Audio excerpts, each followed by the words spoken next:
Okay, before I jump in, Tim, can you see my screen okay and hear me okay? Yes. Perfect. All right, folks, we're coming up. We're going to start right at 2 o'clock. When the clock rolls around here. We're still waiting for some more people who said they were going to join. And so for those of you who are here already, thanks for being early and on time. Um, so great, everybody. Thanks for joining us today. If we haven't met before, you don't know me. My name is Jesse Hill. I'm the president of Tier 3 IT Solutions. I'm joined by Tin Mar. She is our sales operations analyst, and she's going to be helping behind the scenes here. So if you have any questions or comments throughout the discussion today, please feel free to use chat, put them in the Q&A, and we'll do our best to make sure we're able to answer those as we go. And just going to send one quick note here and then we'll get started.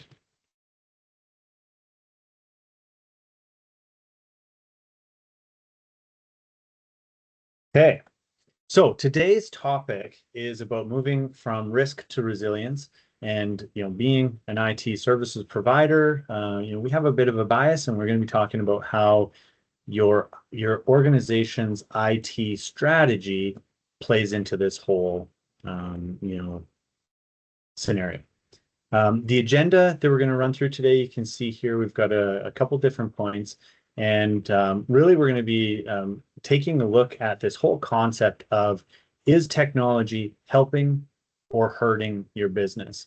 And this is a question that I ask almost every organization that I interact with, because when you use words that are simple like this, I think it immediately elicits thoughts of ways that it is helping you move towards your goals or holding you from getting there. You can see a couple of the other agenda items that we've got here, and we'll hit these one as we go. And when we get down to the end, I hope that we've provided you some information that is valuable and helpful. And just to let you know, if you have any questions, we are here to help. So this first question, is technology helping or hurting your business? So we live in a time now where every business depends on technology to survive and grow. And really the question is whether your technology is working for you or against you. And this is where your IT strategy comes in. So the IT strategy is your long-term roadmap for how technology is going to help you in supporting you to achieve your goals and overcome your business challenges.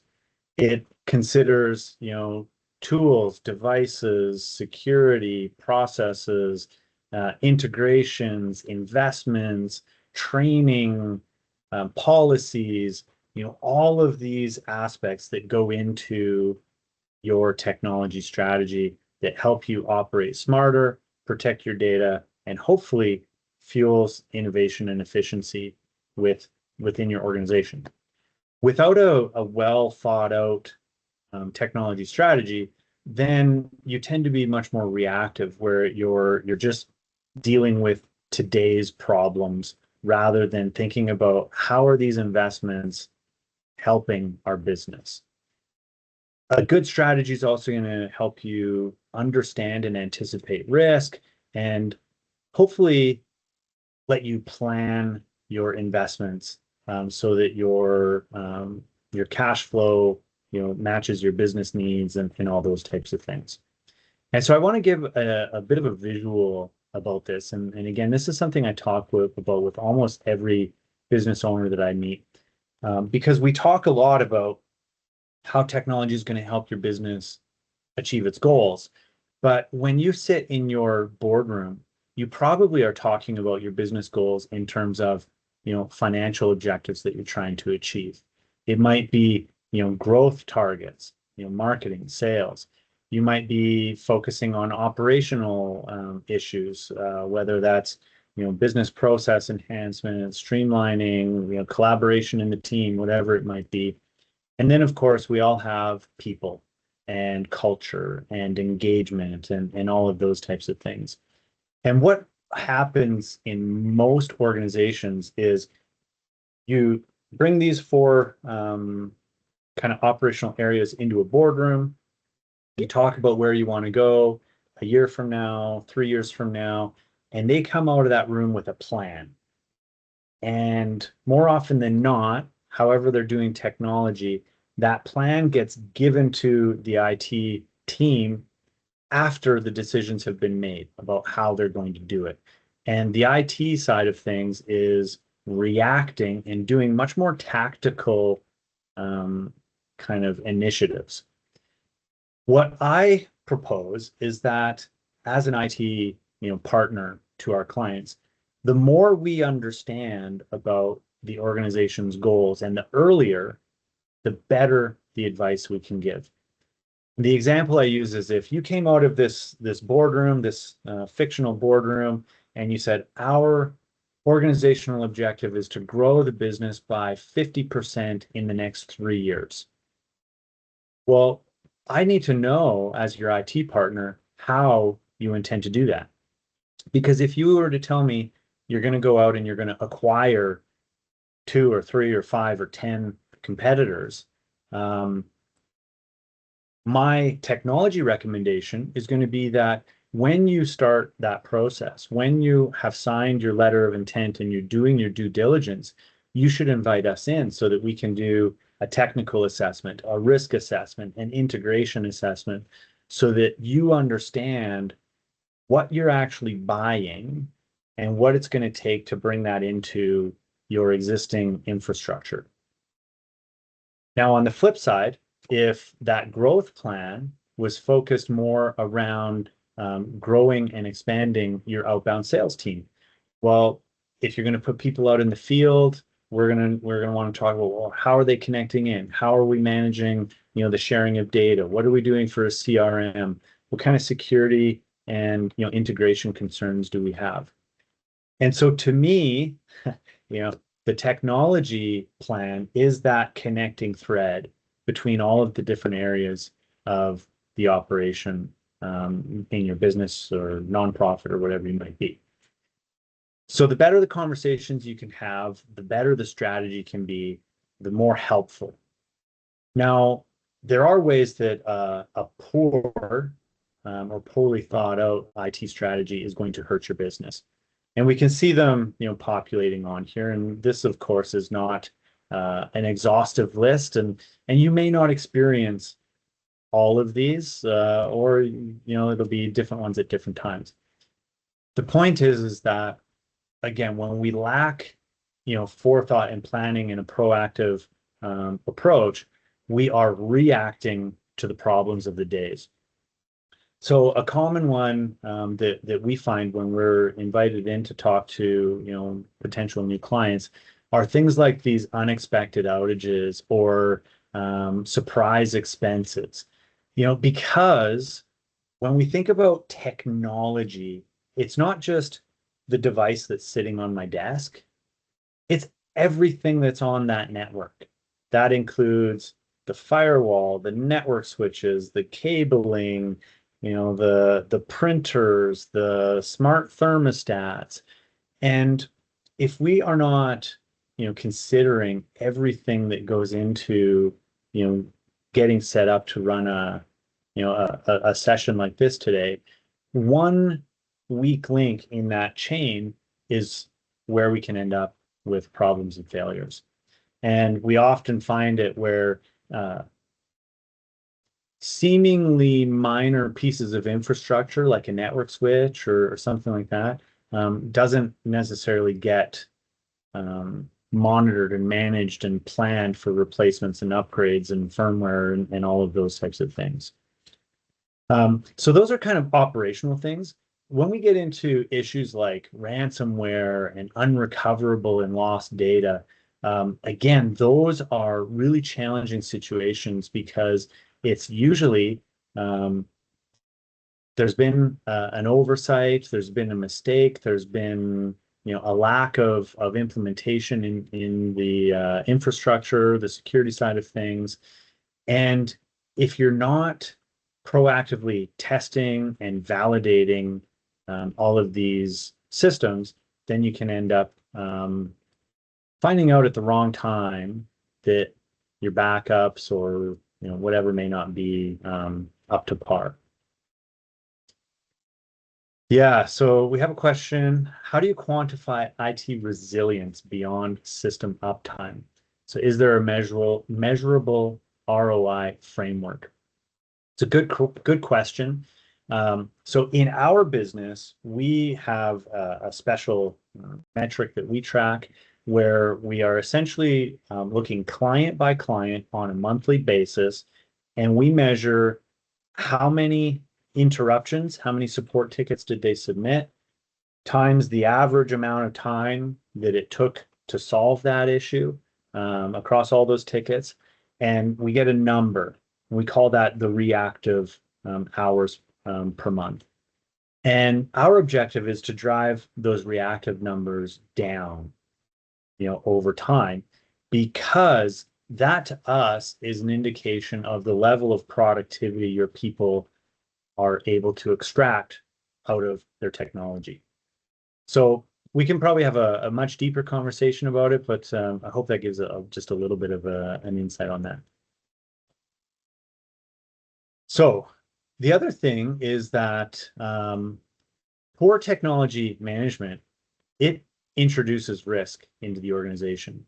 And risk, of course, is an incredibly broad topic.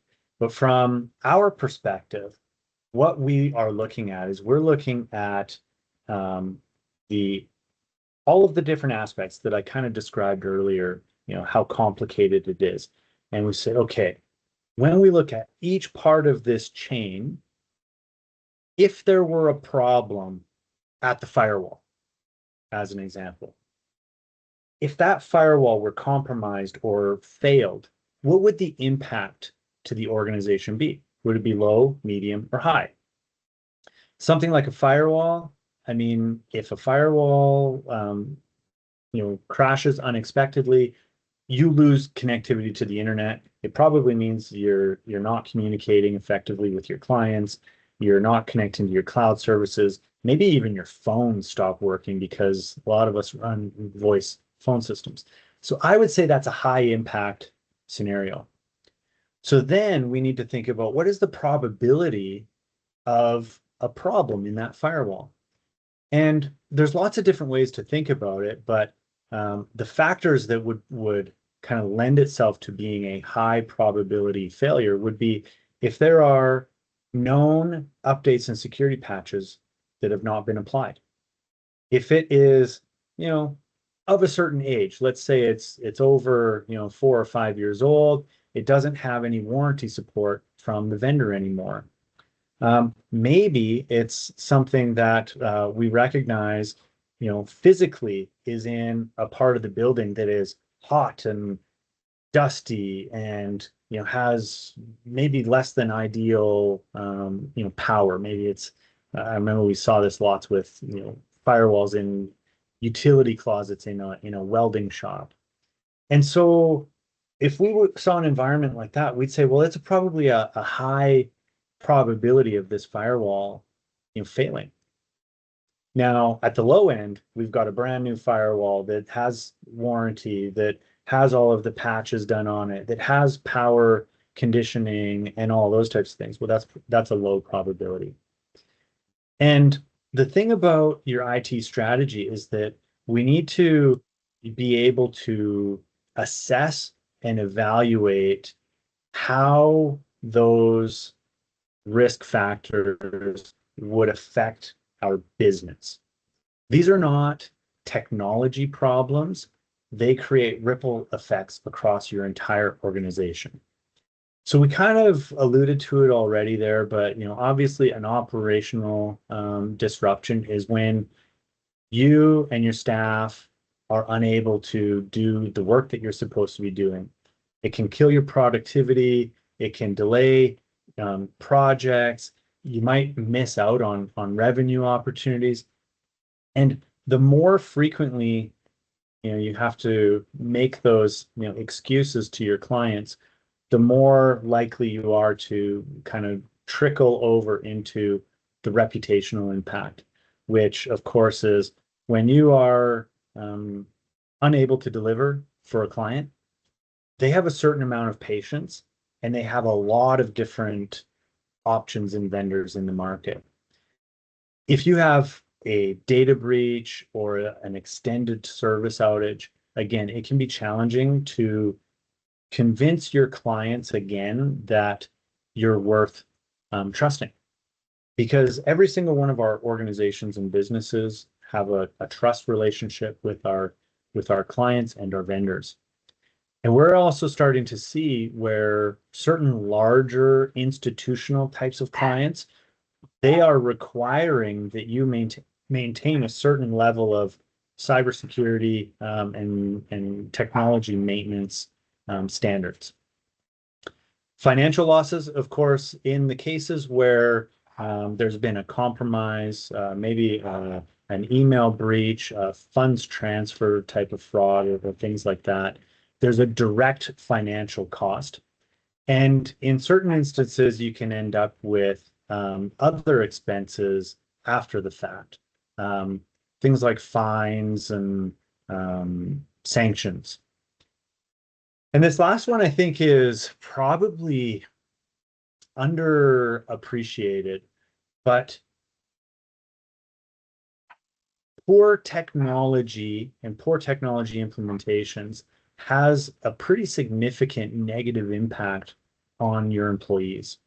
You know, this is a tool that they depend on to be able to do their job, you know, satisfy, you know, what's expected of them. And when it doesn't work, or it doesn't work well, or it's consistently causing problems for them, sometimes they will just find somewhere that will give them, you know, the proper tools and support to do that.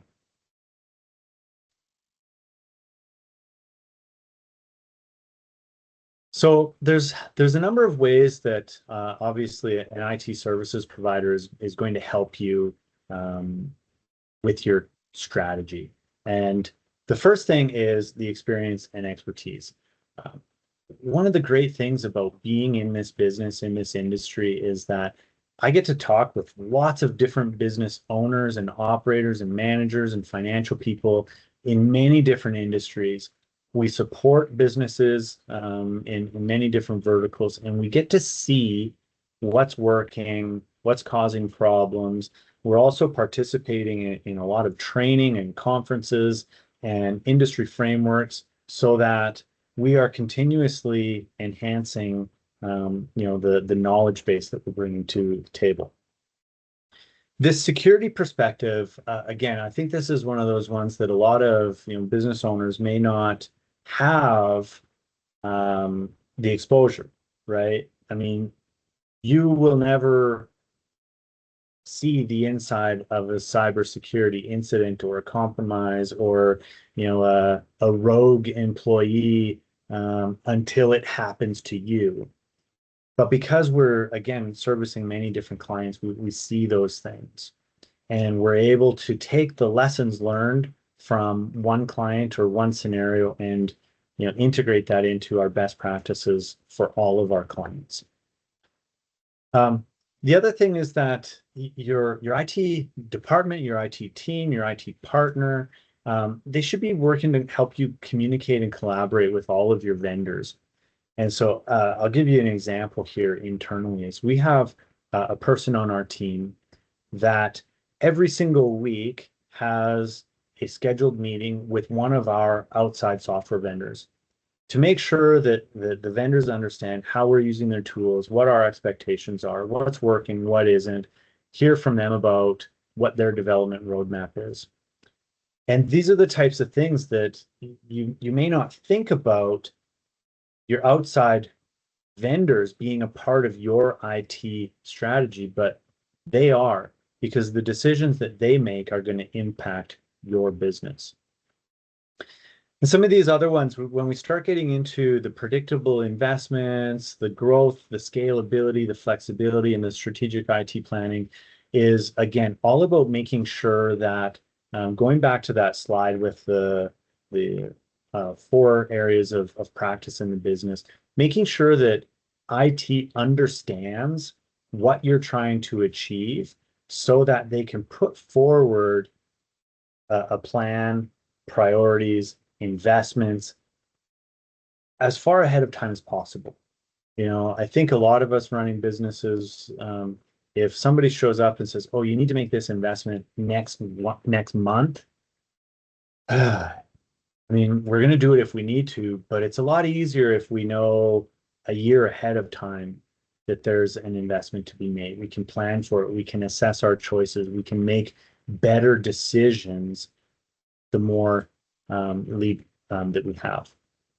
And then, of course, the best experience from a support side of things is when it's quick, high quality. And funny enough, the better a job is done on all of these strategic components, the lower your support demands are, and the higher quality and better responses you get there.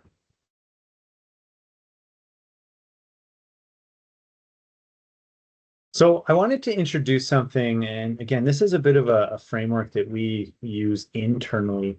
We call it the 4 pillars of IT success.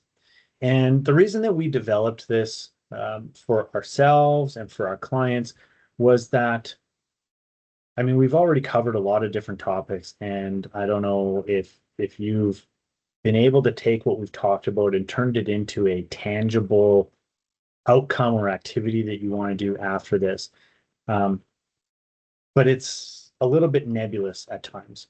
And so what we have learned over the years is that our clients, they want the thing that's in the center of this circle.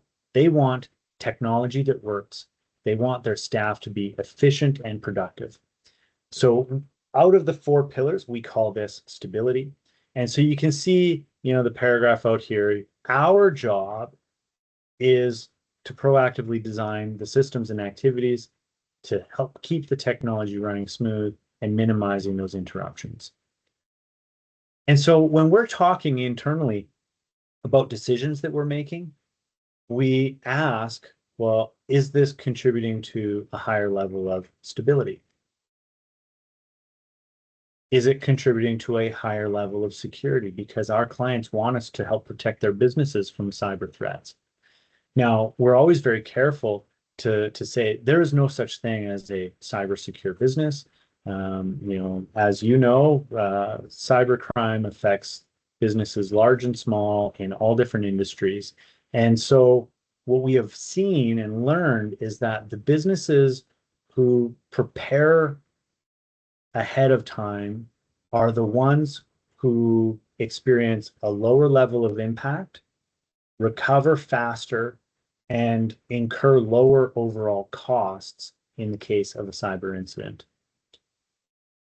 And so, it's all about that plan. It's all about making sure that you have initiatives that you're following through on.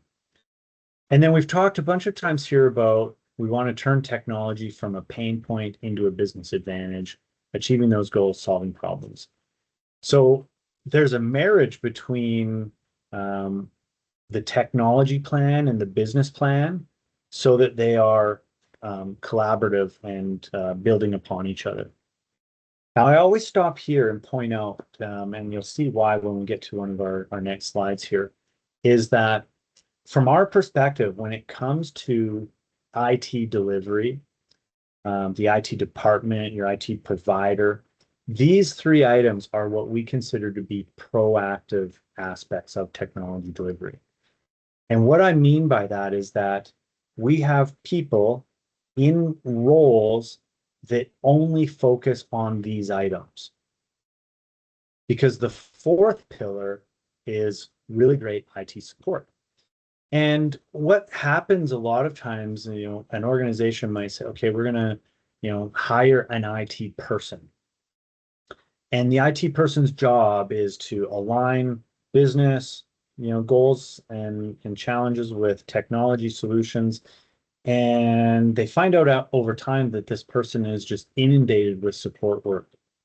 Printers don't work, and an error messages come up, and all of the things that happen day to day. And so if support is not separated from these proactive roles, the IT department, the IT team will be consumed with that never-ending deluge of tickets and problems. So we believe that when this is done really well, you get the little diamond in the middle of the Venn diagram that is better stability, better security, better support, and a strategy that's aligned with your business goals. The last question, I think, is, well, how can you tell which IT provider or IT department, or however you're thinking about solving your IT services needs, how can you tell which one is right for you? And when I thought about this, I just mentioned on the last slide, the org chart tells all.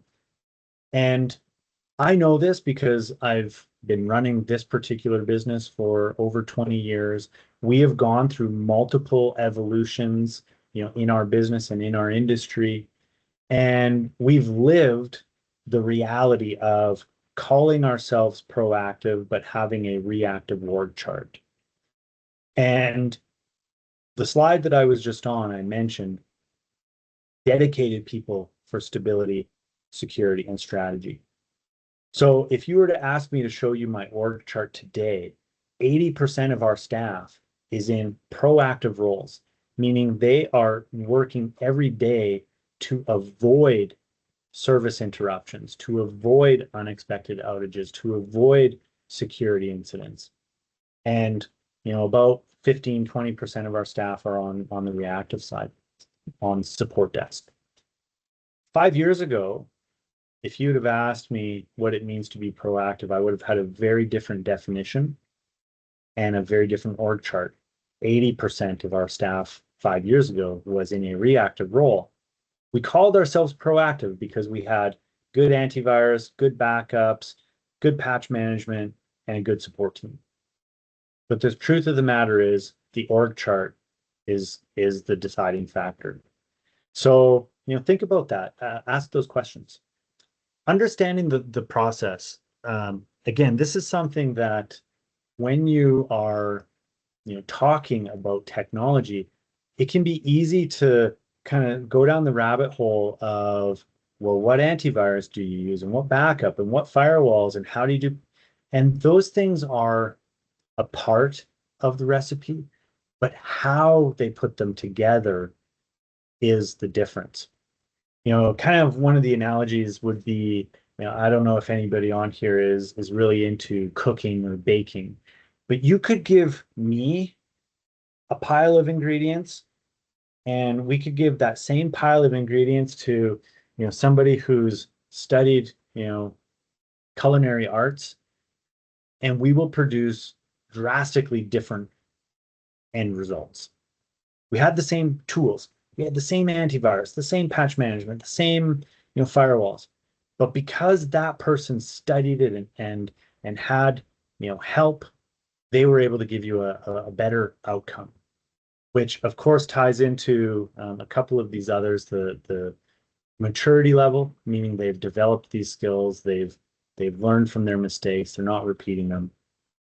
And at the end of the day, technology is a high trust environment, meaning you need to know that, if you're hiring someone internally or you're working with an outside partner, that they are working in your best interest.